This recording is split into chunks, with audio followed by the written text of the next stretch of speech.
Halo semuanya, pada kesempatan kali ini saya akan mempresentasikan hasil review saya terhadap suatu paper yang menerapkan deep learning. Sebelum saya memulai presentasi, izinkan saya untuk memperkenalkan diri terlebih dahulu. Perkenalkan, nama saya Iputu Krisnawan Putra dengan NIM 22085610045 dari kelas F. Adapun pokok bahasan pada presentasi saya kali ini, yang pertama adalah pembahasan terkait identitas paper yang saya review. Kemudian yang kedua adalah pendahuluan. Yang ketiga, metode penelitian yang digunakan pada paper yang saya review. Kemudian yang keempat adalah hasil dari penelitian. Yang kelima adalah kesimpulan. Yang keenam, analisis kritis. Dan yang terakhir adalah pendapat pribadi saya selaku reviewer. Baik, kita masuk ke pembahasan yang pertama, yaitu pembahasan mengenai identitas paper yang saya review. Untuk judul paper yang saya review adalah Classification of Organic and Non-Organic Waste with CNN MobileNet V2. Penulis dari paper ini adalah Ekania Oktayesova, Kristi Atikasari, Eko Harirahmawanto, dan Nurayisabe Moh Yakob. Adapun institusi dari masing-masing penulis, di mana penulis pertama, kedua, dan ketiga itu berasal dari Universitas Dianuswantoro, dan penulis keempat berasal dari University Kebangsaan Malaysia. Paper ini diterbitkan pada Jurnal Teknik Informatika atau JUTIF, volume 5 nomor 4 pada Agustus 2024. Jurnal ini sudah terindeks Sinta, yaitu Sinta 2, dan link akses dari paper ini dapat diakses melalui link doi berikut. Selanjutnya, kita masuk ke bagian pendahuluan. Penelitian ini dilakukan oleh penulis dengan tujuan untuk membantu meningkatkan pengelolaan sampah di Indonesia. Pengelolaan sampah di Indonesia dapat ditingkatkan melalui pemilahan sampah berdasarkan sifatnya, yaitu organik dan non-organik sebelum dibuang.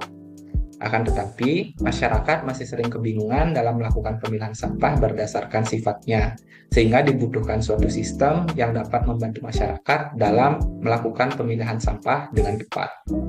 Oleh karena itu, pada penelitian ini akan dilakukan pengembangan model yang dapat digunakan untuk mengidentifikasi sampah organik dan non-organik dengan tepat, sebagai langkah awal untuk mengedukasi masyarakat agar dapat melakukan pemilahan sampah dengan lebih baik.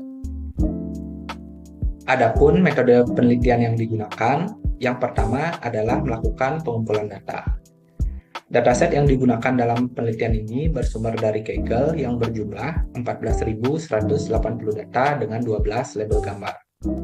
Data awal yang berjumlah 14.180 ini direduksi menjadi 2.190 data sampah organik dan 2.190 data sampah non-organik.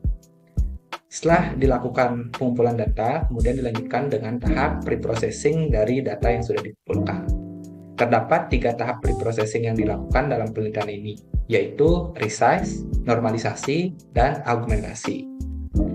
Setelah tahap preprocessing, selanjutnya dilakukan tahap training. Pada tahap training ini, dataset dibagi menjadi 2 bagian, yaitu menjadi data latih dan data validasi. Komposisi dari data latih dan data validasi yang digunakan ini bervariasi, yaitu 80/20, 85/15, dan 70/30. Adapun arsitektur yang digunakan untuk membangun model adalah MobileNet V2. Arsitektur yang diusulkan pada penelitian ini terdiri dari 7 layer utama. Pembahasan terkait arsitektur yang lebih lengkap akan dijelaskan pada slide berikutnya. Untuk tahapan yang terakhir adalah dilakukan proses evaluasi.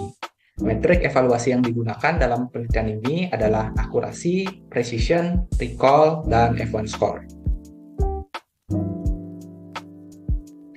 Berikut merupakan arsitektur model yang digunakan pada penelitian ini. Arsitektur ini terdiri dari 7 layer, di mana layer pertama memanggil model MobileNet V2 yang bertugas untuk mengekstraksi gambar raw menjadi tensor fitur. Hasil ekstraksinya akan menjadi input untuk layer kedua. Untuk layer ketiga ini merupakan dropout layer yang bertugas untuk menonaktifkan 50% neuron secara acak yang bertujuan untuk mencegah model mengalami overfitting. Kemudian untuk layer keempat dilakukan proses flatten, di mana tensor fitur multidimensi akan diubah menjadi vektor satu dimensi agar nantinya dapat diolah pada dense layer. Selanjutnya, untuk layer kelima dan layer keenam terdiri dari dense layer dengan fungsi aktivasinya adalah ReLU 6. Dense layer ini digunakan untuk menghubungkan setiap layer dengan setiap neuron. Kemudian untuk fungsi aktivasi ReLU 6 ini digunakan untuk mencegah penurunan gradien selama pelatihan.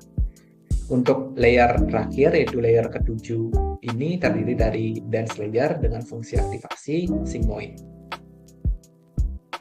Dense layer ini bertindak sebagai output layer yang akan menghasilkan nilai probabilitas antara 0 hingga 1. Fungsi aktivasi sigmoid digunakan karena sesuai dengan tugas klasifikasi biner, yaitu hanya membedakan kelas menjadi dua kelas, yaitu kelas sampah organik dan sampah non-organik. Berikut merupakan hasil penelitian yang didapat melalui percobaan yang melibatkan 3 kombinasi data latih dan data validasi yang berbeda dan 2 IPOH yang berbeda. Percobaan ini menghasilkan nilai akurasi, precision, recall, dan F1 score. Performa model terbaik didapat melalui kombinasi data latih dan data validasi 85 berbanding 15 dengan IPOH 25. Untuk akurasi yang didapat itu mencapai 98,47% dengan nilai precision, recall, dan F1 score mencapai 97%. Selanjutnya kita masuk ke bagian kesimpulan dari penelitian. Penelitian ini dilakukan dengan tujuan mengembangkan sebuah model yang dapat digunakan untuk melakukan identifikasi sampah dengan akurasi tinggi menggunakan MobileNet V2. Proses pengembangan model ini dimulai dari tahap pemilihan data, preprocessing data, pelatihan, pemodelan, dan evaluasi.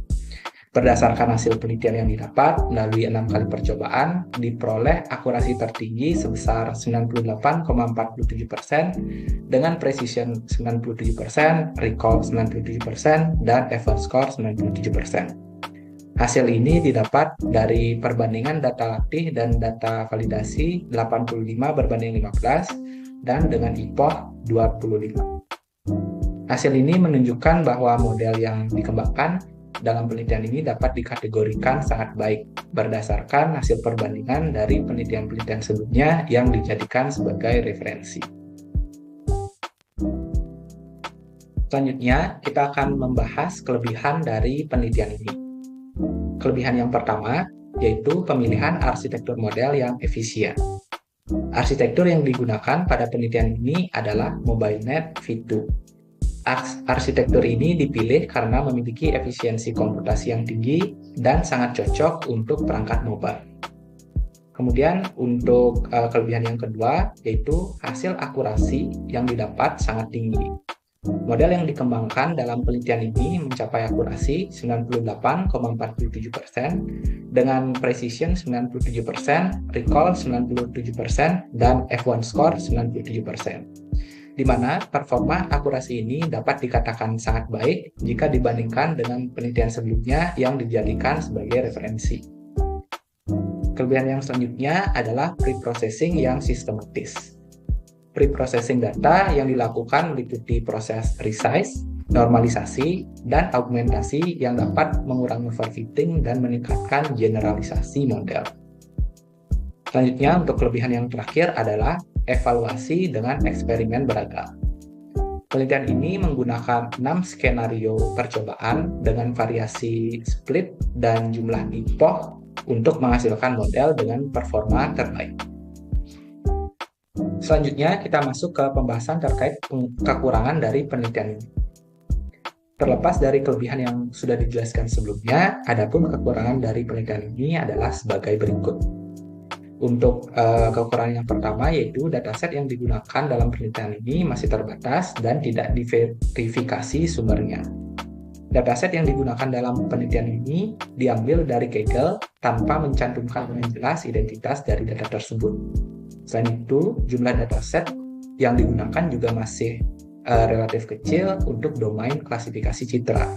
Hanya 4.380 gambar setelah dilakukan klasifikasi ulang. Kemudian untuk kekurangan yang kedua adalah pengelompokan label yang dilakukan secara manual. Penggabungan 12 label dari dataset awal menjadi dua kelas yaitu organik dan non-organik dilakukan secara manual berdasarkan sifatnya. Hal ini berpotensi menimbulkan bias jika tidak disertai anotasi yang valid. Selain itu, mungkin diperlukan pakar untuk melakukan validasi dari dataset yang telah diklasifikasi ulang untuk memastikan validitas dari dataset yang digunakan. Kemudian untuk kekurangan yang terakhir adalah tidak ada implementasi pada aplikasi nyata. Tujuan dari pengembangan model dalam penelitian ini adalah untuk dapat membantu masyarakat dalam memilah sampah organik dan non-organik. Akan tetapi, penelitian yang dilakukan hanya sebatas membangun model tanpa adanya implementasi nyata. Selanjutnya adalah pendapat pribadi saya selaku reviewer. Penelitian yang digunakan dalam paper ini memiliki urgensi yang menarik, yaitu membantu masyarakat untuk dapat mengenali sampah organik dan non-organik secara tepat. Performa model yang dibangun dalam penelitian ini juga dapat dikatakan sangat baik jika dibandingkan dengan penelitian sebelumnya yang dijadikan sebagai referensi. Akan tetapi, penelitian ini hanya berfokus untuk mengembangkan model tanpa adanya implementasi nyata, seperti misalnya pembuatan aplikasi mobile yang dapat digunakan masyarakat untuk memilah sampah. Hal ini sangat disayangkan mengingat urgensi dari penelitian ini adalah untuk membantu masyarakat dalam memilah sampah guna meningkatkan upaya pengelolaan sampah di Indonesia. Selanjutnya, kita akan membahas potensi pengembangan yang dapat dilakukan dari penelitian ini. Yang pertama adalah melakukan perluasan dataset. Perluasan dataset dapat dilakukan dengan pengumpulan citra sampah dari berbagai lingkungan nyata, seperti rumah tangga, pasar, dan TPA. Kemudian yang kedua dapat melakukan pre-processing berbeda. Penelitian selanjutnya dapat menerapkan pre-processing lanjutan seperti histogram equalization, stretching, dan augmentasi warna atau pencahayaan. Untuk potensi pengembangan yang ketiga, dapat melakukan eksperimen arsitektur yang berbeda. Penelitian selanjutnya dapat melakukan eksplorasi arsitektur deep learning yang lebih canggih seperti MobileNet V3, EfficientNet, dan ResNet. Kemudian untuk potensi pengembangan yang terakhir adalah melakukan integrasi model ke aplikasi nyata. Model yang telah dikembangkan dapat diintegrasikan ke dalam aplikasi nyata, seperti aplikasi mobile untuk memilah sampah dengan tepat. Baik, itu tadi presentasi dari saya. Atas perhatiannya, saya ucapkan terima kasih.